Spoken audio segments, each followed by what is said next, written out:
और दूसरा क्या बताए थे यार? फर। तो फर क्या था यार? मुलायम बाल होते हैं। मुलायम बाल जो होते हैं वही क्या कहलाते हैं? फर कहलाते हैं। माने कोई नाम थोड़ा नया है लेकिन फर जो है सबके पास है। हमारे ये बाल भी क्या है? फर हैं। ये रोम है जो, ये भी क्या है? फर हैं। ठीक। और क्या समझ गए थे? एबोनाइट। एबोनाइट क्या होता है? ये हार्ड प्राकृतिक रबर है एक तरह का, है ना। पेड़ से जो रबर पैदा होती है, उत्पन्न होती है, उसी को थोड़ा क्या कर देते हैं? हार्ड। और आपको पता होगा रबर की खेती होती है खासकर यहाँ पर इलाके में, जो भारत का साउथ वाला एरिया है ना, दक्षिण वाला, जैसे केरल, कर्नाटक, यहाँ पर रबर के पेड़, जैसे यहाँ लिप्टिस वगैरह के पेड़, आम की खेती की जाती है, आम के पौधे लगाए जाते हैं, है ना। उसी तरह से वहाँ पर क्या लगाए जाते हैं? रबर के पौधे लगाए जाते हैं। ठीक है, खेती की जाती है। तो ये तीन चीज़ें समझ गए हैं। अब हमको कुछ समझना है। रेशम समझते हो? रेशम क्या है? क्या है रेशम भला? कैसे बनता होगा? रेशम की भी खेती ही होती है। हाँ, पेड़ से ही मिलता है रेशम। पेड़ से ही मिलता है। एक कीड़ा होता है। हाँ, कीड़े से फिर उसमें से जो रुई टाइप में निकलती है उसके अंदर से कीड़े की, उससे रेशम। हाँ ठीक है। अभी मैं दिखा देता हूँ। रेशम बहुत लोग को पता ना होगा, बस इस्तेमाल करते होगे, नाम जानते होगे कि ये रेशम है। ठीक। और इसके बाद कांच। ये कांच क्या होता है यार?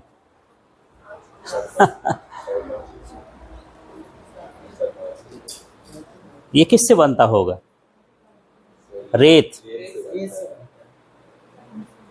सही नहीं आ रहा, थोड़ा ऊपर नीचे कर दो तो।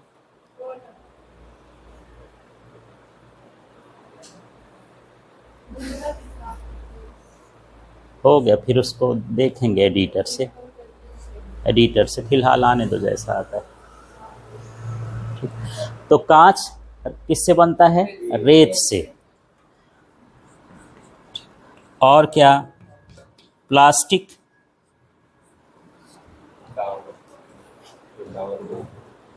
पेट्रोलियम वाले पदार्थ से बनता है। ठीक है। और ये पिथ, इसी को बोलते हैं सरकंडा, है ना। और इसमें ऊन। इन चीज़ों के नाम आएंगे, लेकिन ये चीज़ें बनती कैसे हैं शायद आपको कुछ कम पता हो। ऊन किससे मिलता है? भेड़ से। अच्छा, तो चलो एक तरफ से देख लेते हैं। रेशम को देखते हैं और ऊन को देखते हैं। कुछ चीज़ें जो आप लोग को नहीं समझ में आएंगी तो उनको वीडियो से देख के समझ लेते हैं।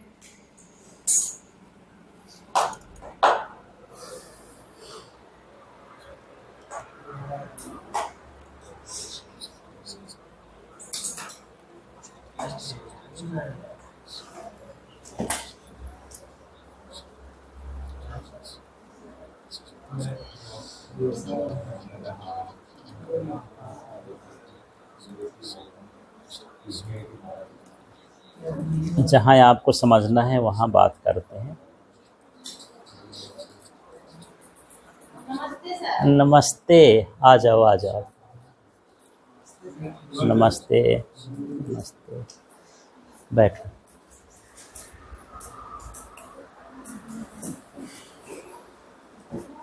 मुस्कान हो? अच्छा ठीक है, बैठो आप लोग।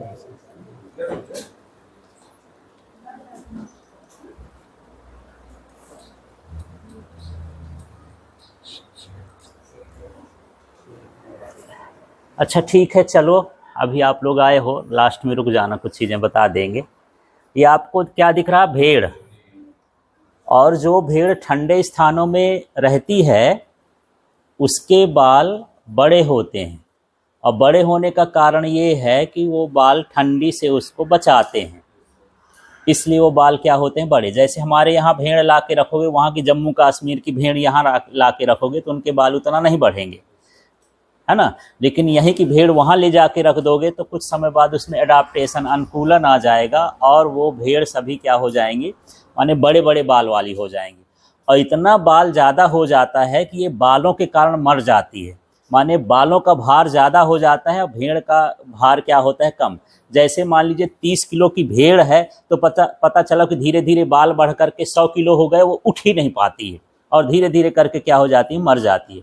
तो जो लोग भेड़ पालते हैं समय समय पर उसके बाल काटते रहते हैं और उस बाल से फिर क्या बनाते हैं, ऊन बनाते हैं। तो चलिए इसको देखते हैं कैसे कैसे है। ये भेड़ है, ये देखो,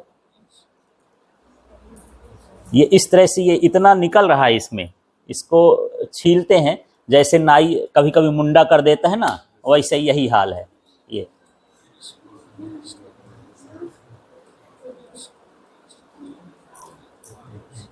जितनी बड़ी भेड़ नहीं है उससे ज़्यादा ये, हाँ, बाल है। अब ये टकली हो गई, पता ही नहीं चलेगा कि भेड़ है कि क्या कैसा, लेकिन साल भर में फिर से इतना ही इसमें। अब इसको जाकर के मशीन में डालते हैं। मशीन में ये जो है अलग अलग हो जाता है धागा, फिर इसी से ऊन बना लेते हैं। ठीक,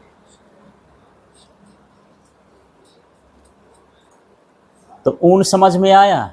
ऊन किससे बनता है, भेड़ों के बालों से। और भेड़ के बालों से जब बनता है तो जहाँ ठंडे स्थान होंगे उन वाली भेड़ों से, यहाँ के भेड़ों से नहीं बनेगा, यहाँ से गड़रिया कंबल बनता है। ठीक है, उनके बाल थोड़ा कड़े कड़े होते हैं, छोटे छोटे होते हैं, जल्दी निकल जाते हैं। लेकिन जैसे कनाडा है, ऑस्ट्रेलिया है, रूस है, आपका हमारे देश में जम्मू कश्मीर है, हिमाचल है, शिमला, जो ठंडे स्थान है, यहाँ पर जो भेड़ होती हैं उनकी बालों से क्या बनाए जाते हैं, ऊन। कभी देखो बाजार में जब जाते होगे तो उसमें बोल देते हैं ये काश्मीरी ऊन है ना। लेकिन आप ऊन का यदि स्वेटर खरीदते हैं तो ये ज़रूरी नहीं है कि वो ऊन भेड़ से ही बना हो। आजकल आर्टिफिशियल भी बना देते हैं, है ना। प्लास्टिक का धागा या टेरी काट का केमिकल मिला करके धागा बनाते हैं, फिर उसका इस्तेमाल किसमें कर देते हैं, ऊन में। तो अभी देखोगे कि वही स्वेटर खरीदने जाते हो तो 2000 की दे देता है और उसी तरह की स्वेटर 200 भी में मिल जाती है। तो दोनों में फ़र्क क्या है, 2000 की जो मिल रही उसमें ओरिजिनल ऊन का यूज करते हैं और जो 200 में मिल रही है उसमें क्या, आर्टिफिशियल ऊन का करते हैं, क्योंकि इसमें मेहनत लगती है, उसको पकड़ना, पालना, छीलना, फिर उसकी प्रोसेसिंग करना, ज़्यादा टाइम लगता है। ठीक है, ऊन समझ में आ गया। ठीक है, एक बार रेशम का कीड़ा भी देख लेते हैं।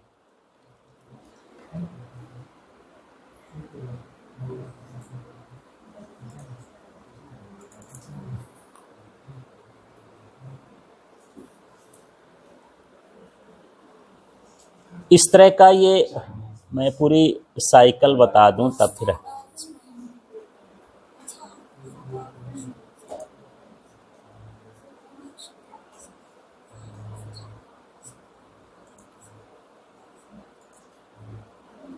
यहाँ से चालू करते हैं।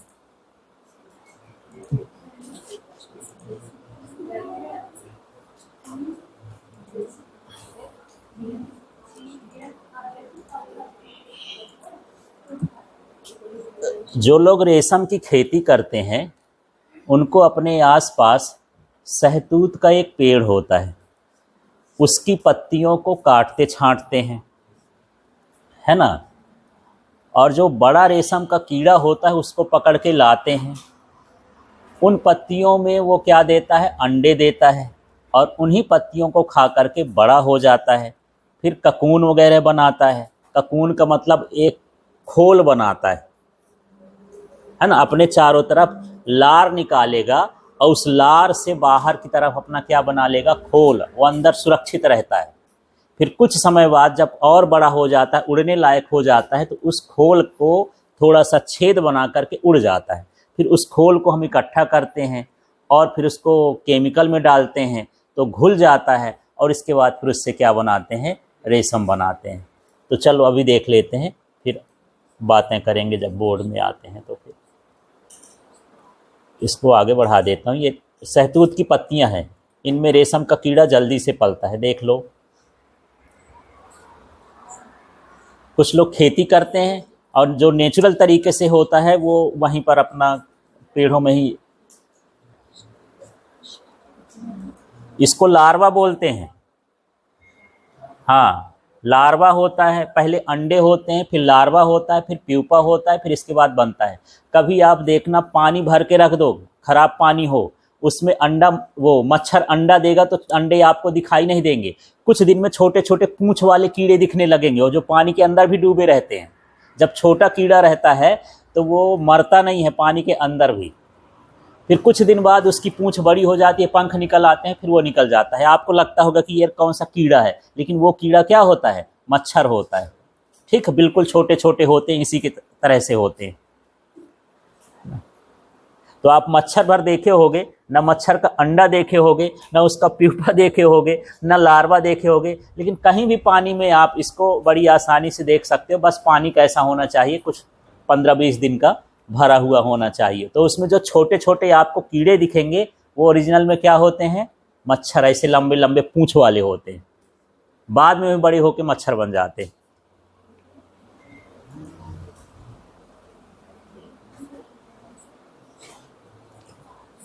बस इसका ये, इन पत्तियों को ऐसा खाल डालते हैं कि कुछ नहीं बचाते हैं।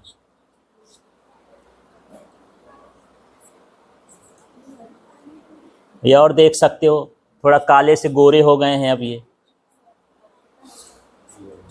इस तरह की पत्ती हो जाती है, पूरा खा डालते हैं ये लोग।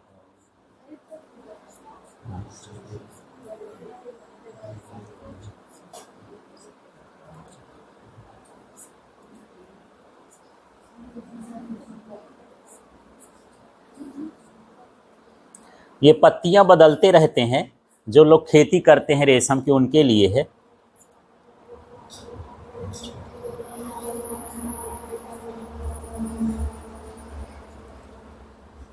ये मैं अब आगे का दिखा देता हूँ। धीरे धीरे करके जब ये कीड़ा हल्का बड़ा हो जाता है, जब ये प्यूपा बन जाता है, प्यूपा माने बिना पंख वाला रहता है, तो वो अपने लार से, फूंक से, इस तरह का, जैसे मकड़ी जाला बुनती है ना, वैसे ये जाला बुन करके अपने खोल बना लेते हैं, उसके अंदर घुसे रहते हैं। इसी को हम क्या कहते हैं, ककून कहते हैं। ये देख लो, ये कीड़ा है, ये चारों तरफ धीरे धीरे ये जाला बुनता जाता है, धीरे धीरे ये बड़ा हार्ड हो जाता है, कठोर हो जाता है ये।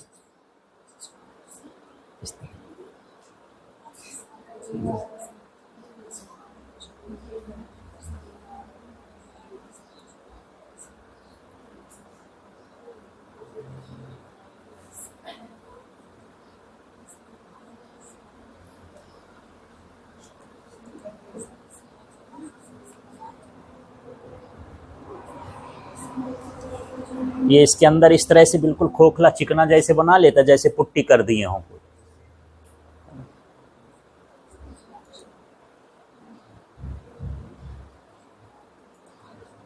अब ये निकल के उड़ जाएगा, मतलब ये बाद में पंख आ जाते हैं।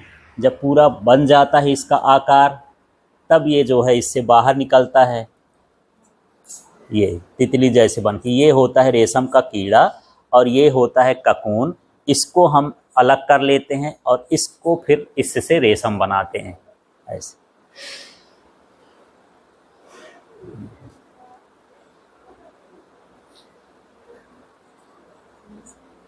अब ये उड़ जाएगा, फिर अंडे देगा, फिर से उसके कीड़े बनेंगे और यही प्रोसेस चलती रहती है। ये अंडे हैं इसके।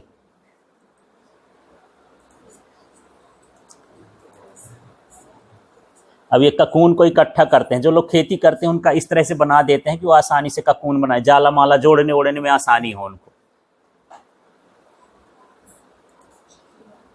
ठीक, अब ये मशीनें आ गई, इन मशीनों में वो ककून को डाल करके सब क्या बना लेते हैं, धागे बना लेते हैं।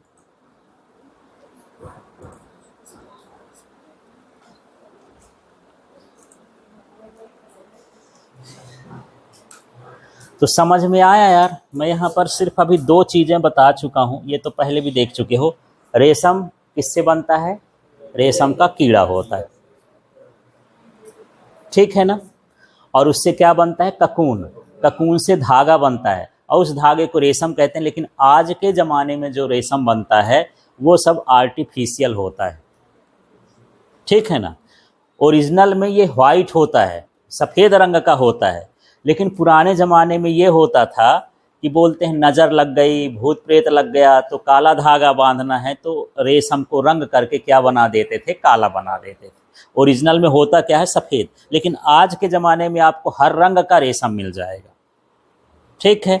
और ये आर्टिफिशियल भी होता है, मतलब बिना कीड़े के भी बनता है, प्लास्टिक का यूज करके भी रेशम बनता है। तो जो आप बाज़ार में ज़्यादा खरीदते हो, बहुत चिकना चिकना दिखता है ना, वो ओरिजिनल रेशम नहीं होता है। ओरिजिनल रेशम का जो रंग होता है थोड़ा फीका फीका होता है, ठीक है। अच्छा, ऊन भी देख लिए, भेड़ों के बाल से बनाते हैं, और ये भेड़ें कहाँ पाई जाती हैं, ठंडी जगह पर पाई जाती हैं, ठीक। अब इसमें आपको क्या ना समझ में आया होगा, कांच।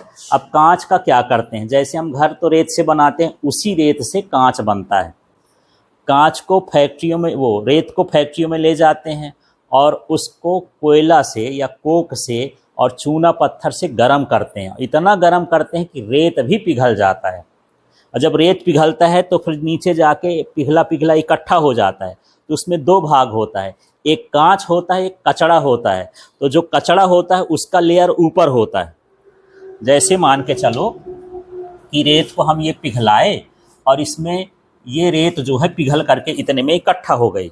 इसमें दो भाग होंगे, इसमें होगा स्लैग, स्लैग का मतलब इसका कचड़ा है रेत का, और नीचे क्या होगा, वो रेत का कांच। तो इसमें दो छेद होते हैं, कचड़ा वाला भाग यहाँ से अलग हो जाता है और यहाँ से क्या निकलता है, पिघला हुआ कांच निकलता है। अब उस कांच से हमको जैसा चाहिए कि हमको चूड़ी बनाना है, कि आईना बनाना है, कि घर का कांच बनाना है, फिर यहाँ से वो उस कांच से हम कुछ भी बना सकते हैं। तो इसको हम क्या बोलते हैं, कांच। तो कांच किससे बनता है, रेत से, ठीक है।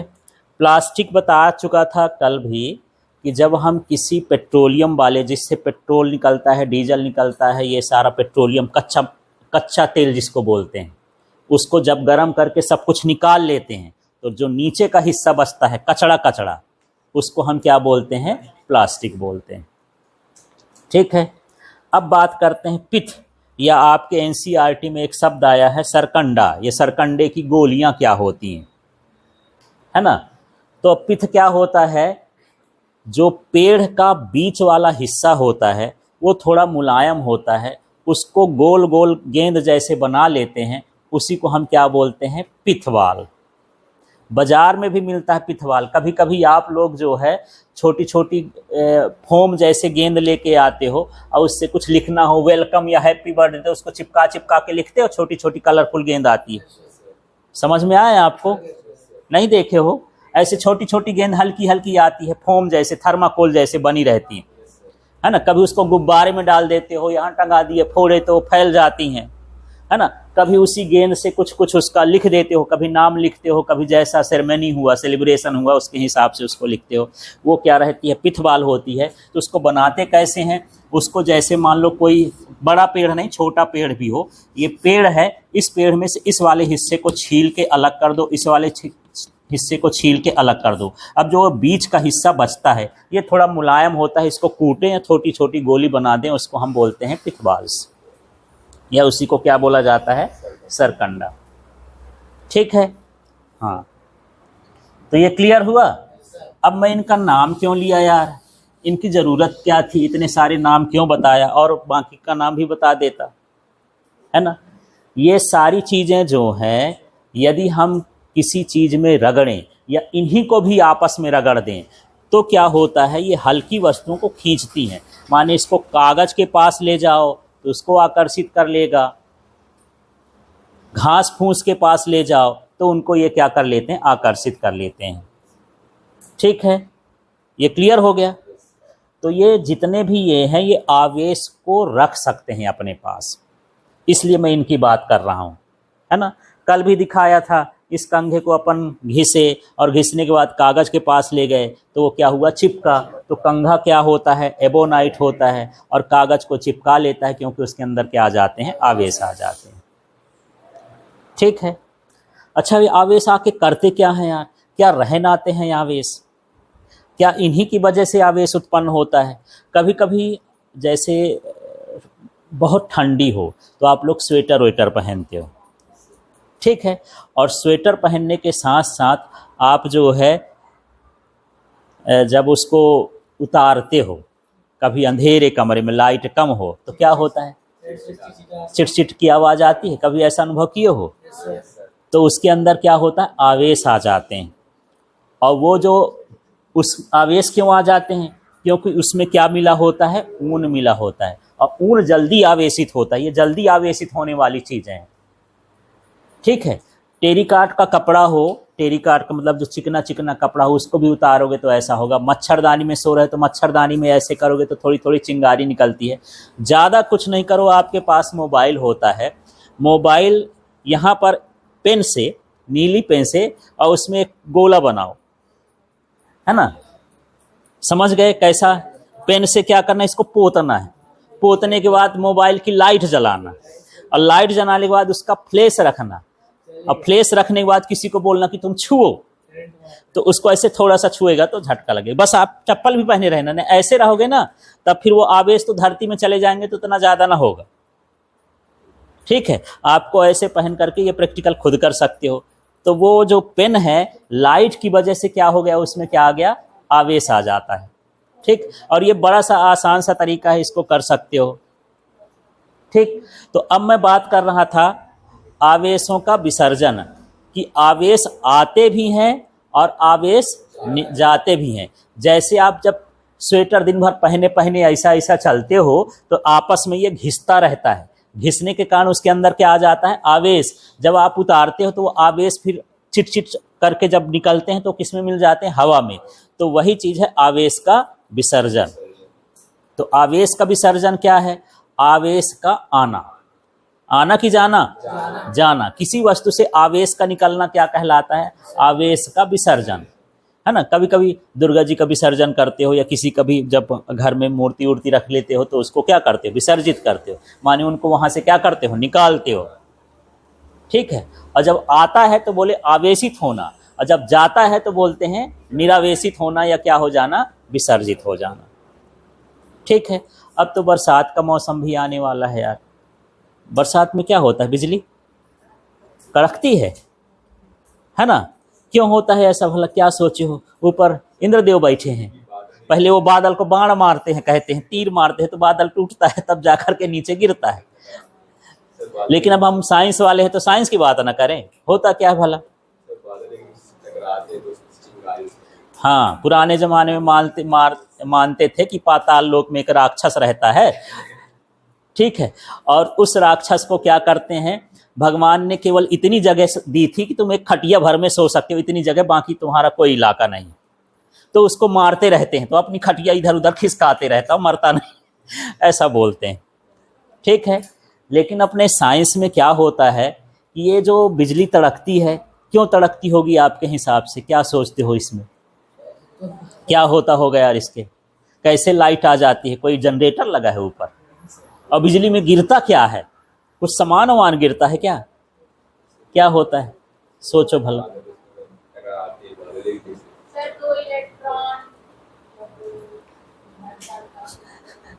अच्छा, दो इलेक्ट्रॉन घर्षण करते हैं तो आपस में टकराते हैं। हाँ, चलो कुछ ठीक है। और देखो, ठीक है, ये जो विद्युत है ये घर्षण से बनती है। ये जो मैं अभी बताया ना कि आप लोग जब शर्ट उतारते हो चिट चिट की आवाज़ आती है, घर्षण होता है। अभी एक आदमी को कुर्सी में बैठा लो और उसको किसी कपड़े से ऐसे ऐसे झाड़ते रहो, थोड़ी देर में उसको छुओगे तो क्या हो जाएगा, करंट जैसे होता है। कभी कभी क्या होता है, हम ऐसा कपड़ा पहन लेते हैं कि नायलॉन का कपड़ा पहन लिए। थोड़ा सा इस चीज़ को भी जानो क्योंकि आपके लिए ज़रूरी है। हम बाज़ार गए, बोले यार ये अच्छा लग रहा है, बोले कितनी कीमत है, 100 रुपए की एक तो टी शर्ट खरीद लिए, बहुत चिकनी चिकनी 100 रुपए की टी शर्ट खरीद लिए।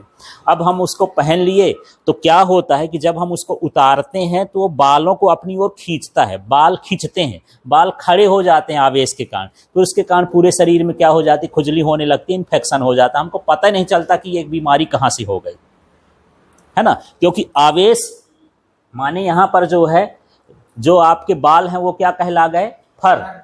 बाल को क्या बोलते हैं, फर। और यहाँ पर जो आप वो पहने हो, मान के चलो टी शर्ट, उसमें प्लास्टिक के धागे होते हैं बीच बीच में, इनके बीच क्या होता है, घर्षण। घर्षण होने से आवेश उत्पन्न हो जाते हैं और आवेश बालों को क्या करने लगते हैं, खींचने लगते हैं। अब जड़ से कोई ऐसे हल्का हल्का खींचेगा तो वहाँ हल्की हल्की क्या हो जाएगी, खुजली, थोड़े थोड़े दाने निकल आएंगे और अब बीमार हो जाओगे। इस तरह का है, ठीक है। नायलॉन के कपड़ों में इस तरह से ज़्यादा होता है। तो आवेश का बनना और आवेश का निकलना ये अब आपको समझना है। तो हम समझते हैं यहाँ बादलों वाला क्या है।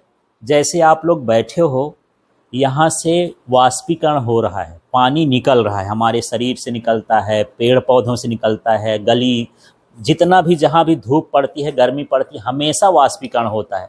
भले बरसात हो तब भी पानी आपके शरीर से निकलेगा, पेड़ पौधों से निकलेगा। अब ये पानी जाता कहाँ होगा, निकलता है कि नहीं है, मैं झूठ बोल रहा हूँ क्या, निकलता है, ठीक है ना। इन छोटे छोटे छिद्रों से लगातार वाष्पीकरण होता रहता है। आपके शरीर में पसीना निकलता है, आप ऐसे खड़े हो जाओ हवा में तो पानी का भीतर चला जाता है, कहाँ चला जाता है, हवा में चला जाता है, ठीक है। और हवा स्थिर नहीं है, हमेशा क्या होती है, चलती रहती है। तो आपस में क्या होती है, घर्षण करती है। और कोई भी हल्की चीज़ होती है, वो हल्की चीज़ हमेशा कहाँ उठती है, ऊपर। एक मेरा वीडियो पड़ा होगा यूट्यूब में साइंस एक्सपेरिमेंट का, एक उसको मोमबत्ती को जलाते हुए दिखाया हूँ कि वो कहाँ जाती है, हमेशा ऊपर। हल्की वस्तु कहाँ जाती है, ऊपर। तो जब हवा गर्म होती है, पानी गर्म होता है तो कहाँ चला जाता है, ऊपर। लेकिन ऊपर का तापमान ठंडा होता है, ऊपर गर्मी नहीं होती है, ऊपर कैसा होता है, ठंडा होता है। तो जो यहाँ से पानी की बूंदें गई हैं ना, वो पानी की बूंदें वहाँ क्या होने लगती हैं, इकट्ठा होने लगती हैं, और उसी को हम क्या कहने लगते हैं, बादल। जैसे मैं पूछूं कि यार हिमालय में बर्फ क्यों जमी है, या हमारी उमरिया में कहने जमी है, क्या है उसमें, हाँ, हिमालय ऊंचा है और ऊंचाई पर तापमान कम हो जाता है, इसलिए वहां पर जमी होती है क्या, बर्फ। यहाँ बर्फ नहीं जमी है। इसी तरह से जब पानी यहाँ जो उड़ रहा है ऊपर जाता है, ऊपर क्या हो जाएगा, ठंडा हो जाएगा, और ठंडा हो जाएगा तो क्या बनेंगे, बादल। अब वो आपस में ऐसे चलते रहते हैं, ठीक, और आपस में टकराते हैं।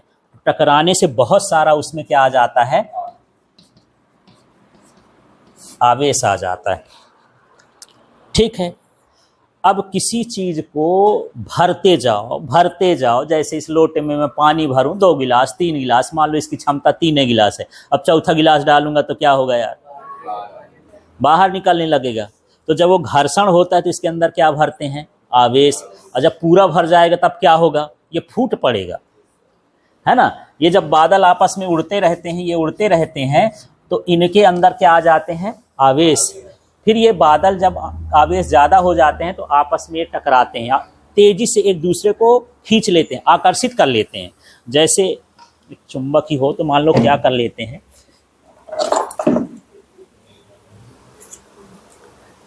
यदि ये मैं ऐसे खींच रहा हूं तो हम ये क्या आ रही है, आवाज़ आ रही है। तो बादल जब सुनते होगे, जब बरसने वाले होते तो कैसी आवाज़ आती है, गड़ गड़ गड़ गड़ गड़, कुछ भी बरसता है, बजता है। क्यों, क्योंकि एक बादल दूसरे बादल को क्या कर लेता है, खींच लेता है, आकर्षित कर लेता है। और जब आकर्षित करता है इतना मजबूत तो नहीं है कि इसके जैसे हो, पानी से बना है, वो क्या हो गया, फूट गया, ठीक। और जब फूटता है तो चिंगारी निकलती है, जब आपस में टकराते हैं तो क्या निकलती है, चिंगारी। जैसे एक पत्थर को दूसरे पत्थर से मारो या हथौड़े से ही किसी खीले को ठोको, कभी कभी क्या होता है, चिंगारी निकलती है, वो क्या होता है, आवेश। तो सिर्फ मैं ये बता रहा हूँ कि जब बादल आपस में टकराते हैं, है ना, तब वहाँ पर क्या होता है, आवेश का विसर्जन, आवेश निकलते हैं। और वही आवेश वहाँ जगह नहीं होती, कहाँ आते हैं, जमीन में आते हैं, है ना। तो हम बोलते हैं वो बिजली गिर रही है, तो आवेश के आने को ही हम क्या बोलते हैं, बिजली का गिरना, ठीक है। जिसको गांव घर में गाज वाज भी बोल देते हैं, और कई तरीके हैं उसको बोलने, ठीक है। तो मैं अब पूछूं कि बादलों में आवेश क्यों बनता है, बादलों में आवेश क्यों बनता है, आपस में घर्षण करते हैं बादल, ठीक। बिजली क्यों गिरती है, हाँ, आवेश का विसर्जन होता है, आवेश वहां से कहाँ निकलते हैं, नीचे आते हैं। अब बिजली कहाँ गिरेगी यार, नीचे गिरेगी तो कहाँ पर से गिरेगी, क्योंकि अधिकतर देखते हो अभी 4-6 दिन पहले दमोह में पता चला कि 7 लोग इकट्ठे मर गए, बिजली गिरी, पहले बार पानी वहाँ गिरने लगा है, हम अपने यहाँ नहीं गिर रहा है, बस नंबर लगने वाला है। तो जब पहली बरसात हुई उसी बरसात में 7 लोग निपट गए। तो क्यों ऐसा हो गया यार? बिजली गिरने का भी सिस्टम होता है कि कहाँ उसको गिरना है। हाँ, जहाँ ऊंचे पेड़ हों, बहुत सारे पेड़ हों, जानवर हों, इंसान हो, ऐसी जगह पर गिरता है जहाँ पर वो आसानी से नीचे जा सके, क्योंकि हम आवेश के चालक हैं। हमारे अंदर करंट बह सकता है ना, हमारे अंदर करंट बह सकता है। ठीक है, तो जब आवेश आते हैं तो हमसे आकर के कहाँ चले जाते हैं? नीचे चले जाते हैं। ठीक, तो अब आवेश का समझो। अधिकतर जो है गांव में जो ग्वाले होते हैं, ग्वाले का मतलब जो गाय भैंस बकरी चराते हैं, वही अधिकतर मरते हैं। उसकी वजह क्या है कि चलो यार हम चरा रहे हैं, अब क्या है पानी गिरने लगा तो उसके बचने के चक्कर में हम पेड़ के नीचे खड़े हुए, तो पेड़ में तो बिजली गिरती नहीं है।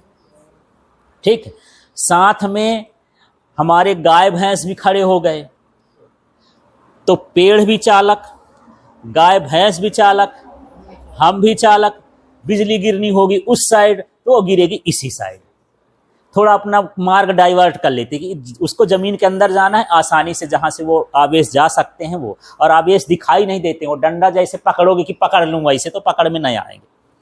ठीक, वो कहाँ चले जाते हैं? ज़मीन में। अब देखो, यदि अब मुझे बताना, 2 महुए के पेड़ हैं, एक के नीचे जो है बहुत 8-10 गाय खड़ी हैं, है ना, और एक के नीचे वही जो ग्वाला है वो खड़ा हो गया, और बिजली गिरने वाली है। कहाँ पर अब गिरेगी? इंसान तरफ कि गाय बैल तरफ?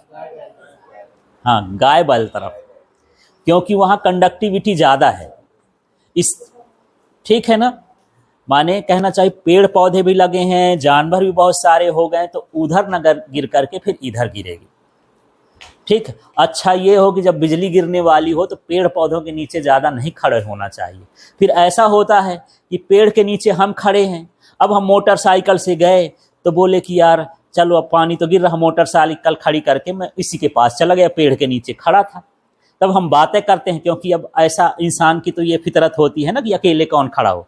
मान लो 4 पेड़ हैं और 4 पेड़ में ऐसा हो गया कि एक पेड़ के नीचे इंसान खड़े हैं, तो मैं गाड़ी रोकूंगा, उसी पेड़ के नीचे जाऊंगा, क्योंकि मुझसे उससे बात करेंगे, ये कुछ भी है, टाइम पास हो जाएगा। ठीक, तो ऐसा करना चाहिए। यदि बिजली गिरेगी तो सब निपट जाएंगे, और यदि वो अकेले खड़ा हो जाएगा ना तो वो बच जाएगा। तो बिजली वहाँ गिरती है जहाँ पर भीड़ भाड़ ज़्यादा हो।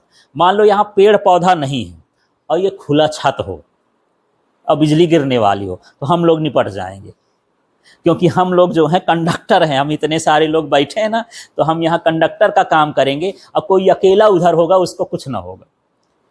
तो बिजली गिरते समय हमेशा है कि आपको भीड़ भाड़ वहाँ पर नहीं लगाना चाहिए, दूर खड़े होना चाहिए। और बिजली के झटके भी लगते हैं, सब लोग नहीं मरते हैं। जैसे बिजली यहाँ पर गिरने वाली है तो कुछ लोग को करंट भर महसूस होगा, करंट वो फैल जाता है ज़मीन से हो करके, उसको ऐसे जैसे करंट का झटका लगता है वैसे उनको झटका लगता है ना। तो हम इसे क्या कहते हैं? आवेश का विसर्जन।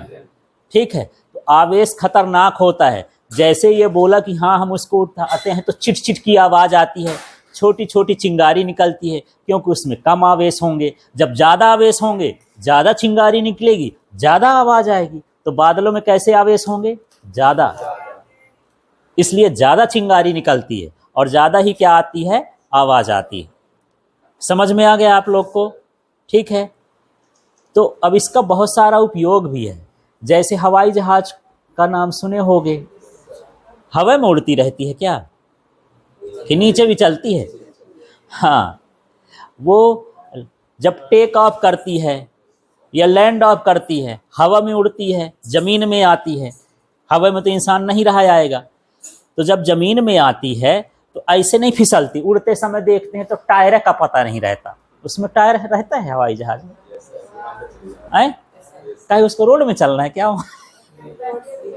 हाँ, जब उतरती है तो ऑटोमेटिक जो पायलट होता है बटन को दबा देता है, तो वो टायर कहाँ आ जाते हैं? घुसे रहते हैं पहले, फिर कहाँ आ जाते हैं? नीचे। और फिर वो रनवे पर चलता है, बहुत स्पीड से चलता है, तो उसके टायर बहुत स्पीड से चलते हैं तो उनमें घर्षण होता है, घर्षण होने से आवेश बहुत आते हैं, और जब आवेश भर जाते हैं तो फिर निकलते हैं, जैसे बादल फटता है वैसे आवेश भी निकलते हैं। तो निकलेंगे तो क्या होगा, चिंगारी निकलेगी। और जब चिंगारी ऐसे थोड़ी मोड़ी न हो निकलती है, ऐसी चिंगारी निकलती है कि वो आग लग जाए, तो पूरा ब्लास्ट ही हो जाता है। वो कभी सुने हो ये हवाई जहाज चिड़िया से टकराया वो आग लग गई? हवाई जहाज चिड़िया से टकराता है वो आवाज लग जाती है। आपको चिड़िया टकरा दे कुछ होगा क्या? वो उजल जाता है यार, कहीं भी टकरा जाए, क्योंकि वो इतना तेजी से टकराता है ना, कि उनमें इतना घर्षण हो जाता है कि बहुत मात्रा में आवेश निकल आते हैं और चिंगारी निकलने लगती है। उसी आवेश के कारण उसमें आग लग जाती है। छोटा मोटा घर्षण नहीं होता, ठीक है। तो अब इससे बचने के लिए क्या करें? वायुयान में चढ़ना भी है और बचना भी है, तब क्या करें यार? उसके टायर में कुछ धातुएं मिलाई जाती हैं ताकि वो चालक हो जाए। क्योंकि यदि मैं कंघे को घिसूंगा और इसके बाद ये कहाँ गया कागज वगैरह, है ना, तो इसमें क्या है, ये कंघा इसको आकर्षित कर लेगा। लेकिन मैं अभी इसकी एल को भी घिस के बताता हूँ ये क्या है। इसको बंद कर दूं क्या?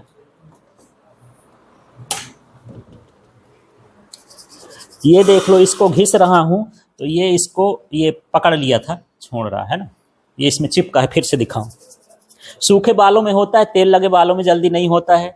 जब मौसम नमी वाला हो, है ना, तो उसमें भी नहीं होता है। धूप वाला हो तो जल्दी होता है। ये देखो, इसमें कुछ चिपके होंगे, कुछ तो चिपक गए, कुछ इसी में गिर जाते हैं, भारी भारी और छोटे होना चाहिए। तो इसमें चिपक रहा है ना, क्योंकि जहां इसमें आवेश रखते हैं वहीं रहा जाता है। अब इसके बात करते हैं, ये धातु की बनी हुई है ना, ये चालक है और ये क्या है, कुचालक। करंट इसमें नहीं लगेगा, इसमें लगेगा, टेस्ट मत करना, ठीक है। अब इसको जो है ऐसे ऐसे करेंगे, अब इसमें करेंगे, कछु ना होगा। ये देखो कुछ नहीं हो रहा, क्योंकि इसका आवेश फैल करके मेरे हाथ से चल करके वो कहाँ आ गया, नीचे आ गया, ठीक है। तो इस तरह से होता है। तो आवेश इससे बह सकते हैं, इससे आवेश नहीं बह सकते। टायर बना होता है रबर या प्लास्टिक का, आवेश बहेगा क्या? ये आवेश न बहने वाली चीज़ें, तब क्या करें यार, उसका आवेश बहाए, नहीं तो उसमें आग लग जाएगी। तो वायुयान के टायर में धातु के छोटे छोटे इसका पाउडर बना लिया जाता है। पाउडर इसका बन जाएगा, बन जाता है पाउडर। जैसे आप बिल्डिंग वाली दुकान में जाओगे ना, बहुत सारा लोहा काटता रहता है तो छोटे छोटे कण उसमें निकल आते हैं। उसी तरह का इसका पाउडर जो है, टायर जब बनाते हैं रबर के साथ उसको मिला देते हैं। उससे क्या होता है, जो भी आवेश बनता है ना, वो उसकी सहायता से, वो छोटे छोटे कणों की सहायता से कहाँ चला जाता है, धरती में चला जाता है। और धरती से जो है वो आवेश धरती में चला गया, अब आग लगेगी क्या? नहीं लगेगी। तो अब यहाँ से परीक्षा में क्वेश्चन भी आता है कि वायुयान के टायर चालक क्यों बनाए जाते हैं? क्योंकि वायुयान और रनवे के बीच घर्षण होता है, जिससे उसमें क्या आ जाते हैं, आवेश आ जाते हैं। तो यदि चालक बनाएंगे तो आवेश कहाँ चले जाएंगे, धरती में, और वायुयान क्या रहेगा, सुरक्षित रहेगा। तो अब सोच लो, मैं अभी इस क्वेश्चन पूछूंगा कि वायुयान को जो है, वायुयान के टायर चालक क्यों बनाए जाते हैं, तो क्या रहेगा जवाब? हाँ, जब वायुयान रनवे पर उतरता है तो क्या होता है, घर्षण होता है। घर्षण होने से क्या होगा, आवेश उत्पन्न होंगे। यदि चालक बनाएंगे तो क्या होगा, आवेश नीचे चले जाएंगे। और वायुयान नष्ट होने से या उसमें आग लगने से, क्षतिग्रस्त होने से क्या हो जाएगा, बच जाएगा। और इतने भर नहीं, देखो बड़े बड़े टैंकर चलते हैं यहाँ, जो पेट्रोल ढोते हैं, डीजल ढोते हैं, मिट्टी का तेल ढोते हैं। तो ये भी तो चलते चलते क्या होते हैं, इनके टायर के बीच में घर्षण ना होता होगा, घर्षण होता होगा तो क्या बनेंगे, आवेश बनेंगे। और ये तो जल्दी आग पकड़ेंगे, है ना। तो जब जल्दी आग पकड़ेंगे तो फिर तो पूरा ब्लास्ट हो जाएगा। तब क्या करें? तब कभी कभी देखोगे इनके नीचे जो है, ऐसे जो है कुछ कभी गिलास झुला देते हैं। ट्रकों में देखो कभी कभी ऐसे बांध करके गिलास झूला रहता है, या चैन झूली रहती है ना। बस वही भर देखते हो, क्या बुरी नजर वाले तेरा मुंह काला। और जो शायरी लिखी रहती वो भर मत देखा करो, वो भी देखा करो कि मतलब जो है इसमें कुछ ऐसे कुछ ट्रकों में इस तरह से झूलता रहता है, जंजीरें लगाई जाती हैं। तो शौक के लिए नहीं है, कुछ लोग जंजीरें नहीं खरीदते हैं तो जुगाड़ बनाते हैं कि चलो यार ये लोटा तो खराब है, हो गया, छेद हो गया, इसी को पकड़ के ऐसे झुला दो, लगा रहेगा। तो अच्छा लगने के लिए नहीं है। जब वो भी चलता है तो घर्षण होता है, तो उसके अंदर क्या उत्पन्न होते हैं? आवेश उत्पन्न होते हैं, है ना। और जब इतने सारे आवेश उत्पन्न हो जाएंगे तो उसमें भी क्या लग सकती है? चिंगारी। और क्या है, पेट्रोल डीजल को तो चिंगारी चाहिए, एलपीजी गैस को तो चिंगारी चाहिए, इतने में तो ब्लास्ट हो जाना, एकदम से आग भड़कती है। ऐसा नहीं कि थोड़ा थोड़ा करके अब उसमें लगेगी आग, आग इकट्ठा पकड़ेगी वहां। पेट्रोल डीजल उसमें जब फटता है तो एकदम से ही, ठीक इस तरह लकड़ी जैसे नहीं कि थोड़ा थोड़ा करके वो जलेगा, एकदम से उनमें रिएक्शन होता है इस तरह से। तो फिर उन जंजीरों को लगाने का मतलब क्या है कि जो घर्षण से आवेश बनेंगे वो इस जंजीर में आएंगे। वो जंजीर कभी कभी ज़मीन को भी छूती रहती है या हवा के संपर्क में रहती है ज़्यादा, तो वो कहाँ चले जाएंगे? हवा में और ज़मीन में, और उसमें आग ना लगेगी और वो सुरक्षित हो जाता है। इसलिए इन वाली चीज़ों में क्या लगाया जाता है? जंजीरें लगाई जाती हैं। समझ में आ गया? ठीक है। तो इस तरह से यहाँ पर जो है आवेश का विसर्जन होता है। तो अब मैं आवेश के विसर्जन और आवेश बनने दोनों की बात करता हूँ, बाकी चीज़ों को छोड़ देता हूँ। फाइनली क्या है, देख लो, जब भी कोई वस्तु एक दूसरे पर घर्षण करती है, घिसती है, तो क्या उत्पन्न होते हैं? आवेश। ठीक, ये कोई ज़रूरी नहीं कि जब इंसान घिसे तभी, जैसे मैं इसको घिसता हूँ तब आवेश उत्पन्न होता है, लेकिन बिना घिसे भी आवेश उत्पन्न हो रहा है। जैसे भी आप लोग बैठे हो तो मेरा हाथ ऐसे ऐसे चल रहा होगा कहीं ना कहीं, तो यहाँ मैं तो ज़बरदस्ती तो ना खींच रहा हूँ, मैं तो आपको बताने के लिए हाथ हिला रहा हूँ कि यहाँ यहाँ टच हो गया। अब इसमें क्या हो रहा है? घर्षण। इसके अंदर क्या आ सकता है? आवेश। कुछ वस्तुओं में कम मात्रा में आता है, कुछ वस्तुओं में ज़्यादा मात्रा में आता है। ये जो मैं वस्तुएं लिखा हूँ इनमें क्या किस मात्रा में आता है? ज़्यादा मात्रा में आता है। ठीक है। जो सूती की वस्तुएं होती हैं उनमें आवेश कम आते हैं, इसलिए जो प्रिफर करना चाहिए कि हम जो कपड़े पहनते हैं वो कैसा होना चाहिए? कॉटन, भले अच्छा ना दिखे, है ना। या नायलॉन के पहनते हो तो अंदर जो बनियान या इनर वियर अंदर के कपड़े जो पहनते हो वो क्या होना चाहिए? कॉटन के होना चाहिए। नहीं, वो रिएक्शन कर डालते हैं, आवेश उत्पन्न कर देते हैं। ठीक, तो इन तरीकों से घर्षण से क्या उत्पन्न होता है? आवेश। फिर आवेश का विसर्जन, आवेश का जाना। जब आवेश जाता है तो चिंगारी निकालता है, साथ में प्रकाश भी निकालता है, लाइट भी निकालता है। ठीक, कभी यदि हल्का आवेश है तो हमको पता नहीं चलता है, लेकिन जब बहुत मात्रा में आवेश हो तो अपने आप उसमें क्या लग जाती है? आग लग जाती है, घर्षण के कारण। अरे वो रात में कभी कभी वो जलता हुआ कुछ चीज़ गिरा करता है, टूटता हुआ तारा बोलते हैं। अब बोल देते हैं यार ये जब गिरे तो कुछ विष मांग लो तो हमारी इच्छा पूरी हो जाती। और ये सब अपने आप बता लिए। छोटे छोटे बच्चे हैं ना, जब पुराने समय में गर्मी का मौसम होता था तो अंदर कम सोते थे, कूलर पंखा तो होता नहीं था, तो बाहर खटिया बिछाया वहीं पड़ गए। और फिर वो देखते रहे तो बच्चा पूछते नहीं रहता था ये क्या है यार।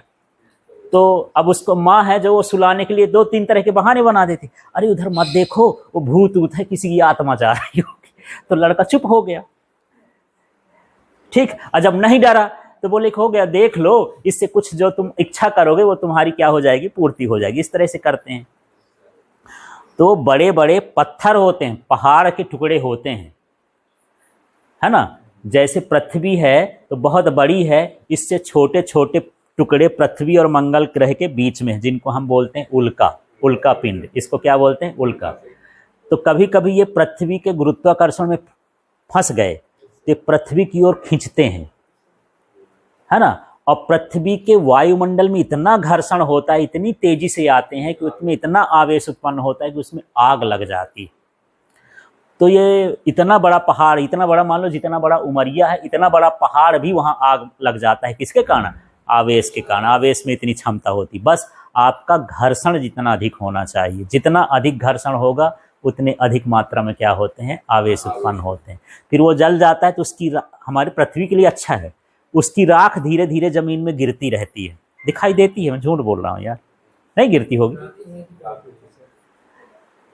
लेकिन इस हवा में कचरा है कि नहीं है? आपको दिखता है कचरा? कहाँ दिख रहा है अभी? हाँ, अभी भी कचरा है। हाँ, जब एक ठो लाइट आएगी और उस लाइट के अंदर देखो तो आपको कचरा हमेशा दिखता रहता है, ठीक है। तो वही तो है, वही धूल मिट्टी मिल जाता है उसमें कचरा, वो इतना फाइन कचरा होता है, छोटा कचरा होता है, हमको दिखता नहीं है, धीरे धीरे यहाँ पर कभी कभी बहुत बड़े बड़े उल्का पिंड होते हैं। माने कहते हैं कि आज से 100 साल पहले धरती में गिरा था एक जगह पर, तो पूरी तरह से वो जल नहीं पाया था, वो जलते जलते जलते जलते जलते हुए ही नीचे गिर गया, तो वहाँ पर एक गड्ढा हो गया, गड्ढा के कारण बहुत बड़ा झील बन गया, वहाँ पानी भरा हुआ है ना। उस जगह में पानी कभी खत्म नहीं होता, पता नहीं क्या कैसा है। उस समय जब गिरता है तो पृथ्वी में भूकंप आ जाता है, आसपास के जो देश हैं, पूरे पृथ्वी में नहीं आता, जो भी इलाका होगा 400-500 किलोमीटर के अंदर का, उसमें जो है भूकंप आ जाएगा, ठीक है। तो अब आप लोग कुछ पूछ लो यार, अब आप लोग की बारी है, मैं तो अपना बता दिया, नहीं मैं पूछूंगा भी।